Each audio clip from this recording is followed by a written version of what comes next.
Haris Wahyudi hadir, Zida Nadia Akila. Alhamdulillah semua hadir, alhamdulillah semua sehat, alhamdulillah kelasnya bersih. Kalau kelasnya bersih ini enak ya kita untuk mulai pelajaran. Karena kebersihan itu sebagian dari selanjutnya kita akan mempelajari ruang kerucut terpatikan. Ini contoh-contoh di kehidupan sehari-hari. Lihat ya nak, ada corn es krim ya. Ini corn es krim. Terus kemudian ada wortel, ini corong.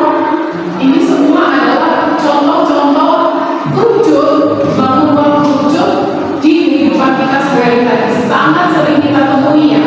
Itu juga pembelajaran.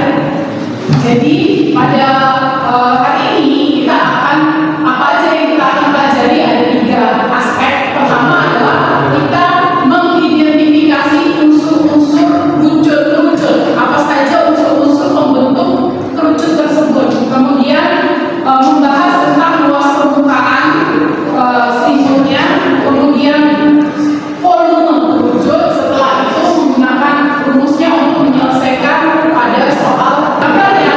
Ini adalah bentuk kerucut ya. Ini disebut dengan bangun ruang kerucut. Terdiri dari apa saja? Bisa gambarnya ya. Gambarnya kayak segitiga, kemudian ada setengah lingkaran, alasnya lingkaran, kemudian ujungnya berbentuk segitiga. Itu disebut kerucut. Digambarkan. Apa saja unsur-unsurnya? Yang paling atas ini disebut dengan titik puncak. Catat ya, titik puncak. Titik puncak itu apa? Adalah ujung kerucut yang meruncing. Ya, ujung kerucut yang meruncing itu disebut titik puncak dari kerucut. Kemudian tinggi kerucut. Mana tinggi kerucut? Ini nah, ini tinggi kerucut. Apa itu tinggi kerucut?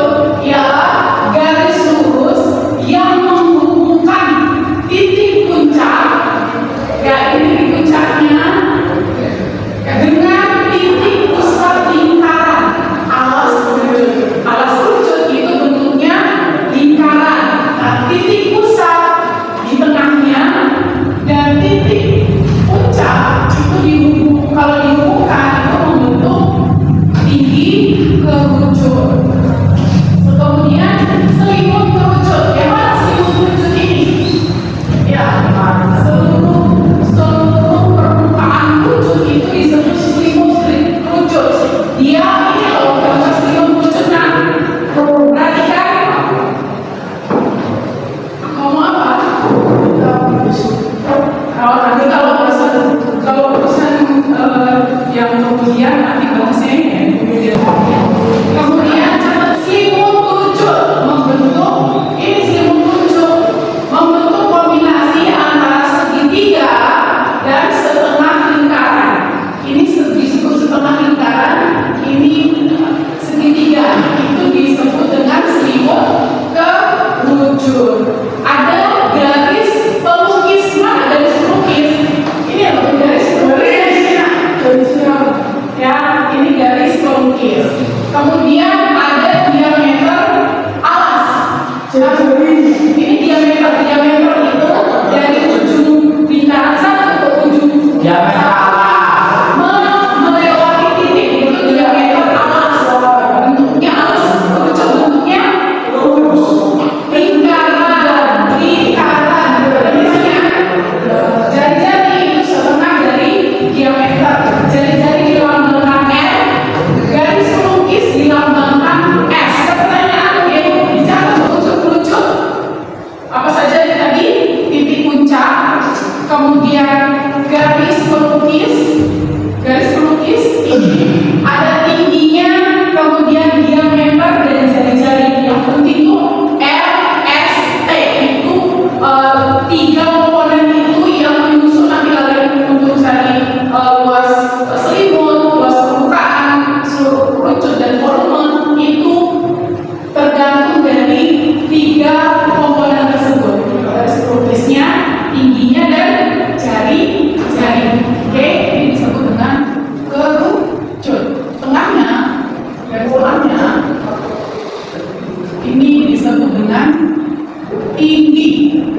ini P, lambangnya tinggi ya. Kemudian yang ini garis lukis, lambangnya apa? Lukis seperti lambangnya S. S. Jari-jari lambangnya R. Nah, jari-jari yang ini. Nih. Kalau dilihat, perhatikan gambarnya. Kalau dilihat, PRS itu membentuk apa? Membentuk bangunan apa sih? Apa nak? Segitiga. Kalau kita buat hanya seperti ini. Ini P, ini R, dan ini adalah S. Oke? Sisi terpanjangnya itu yang mana? Garis pelukisnya kah? Atau tinggi? Atau jari-jari? Jari-jari. Yang terpanjangnya menurut Rizky, Kalau ini garis pelukisnya yang lain kenapa? Tingginya ada yang bilang tinggi, ada yang garis pelukis tidak bilang tinggi ya. Coba kita lihat, kita bahas ke hubungan garis pelukis. Nah, perhatikan gambarnya masing-masing. Ini adalah PRS. Mana yang terpanjang? 13 cm saya gambar ini. 13 cm. P-nya 20. P-nya ternyata 20 cm. Yang ini S-nya ternyata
Jadi awal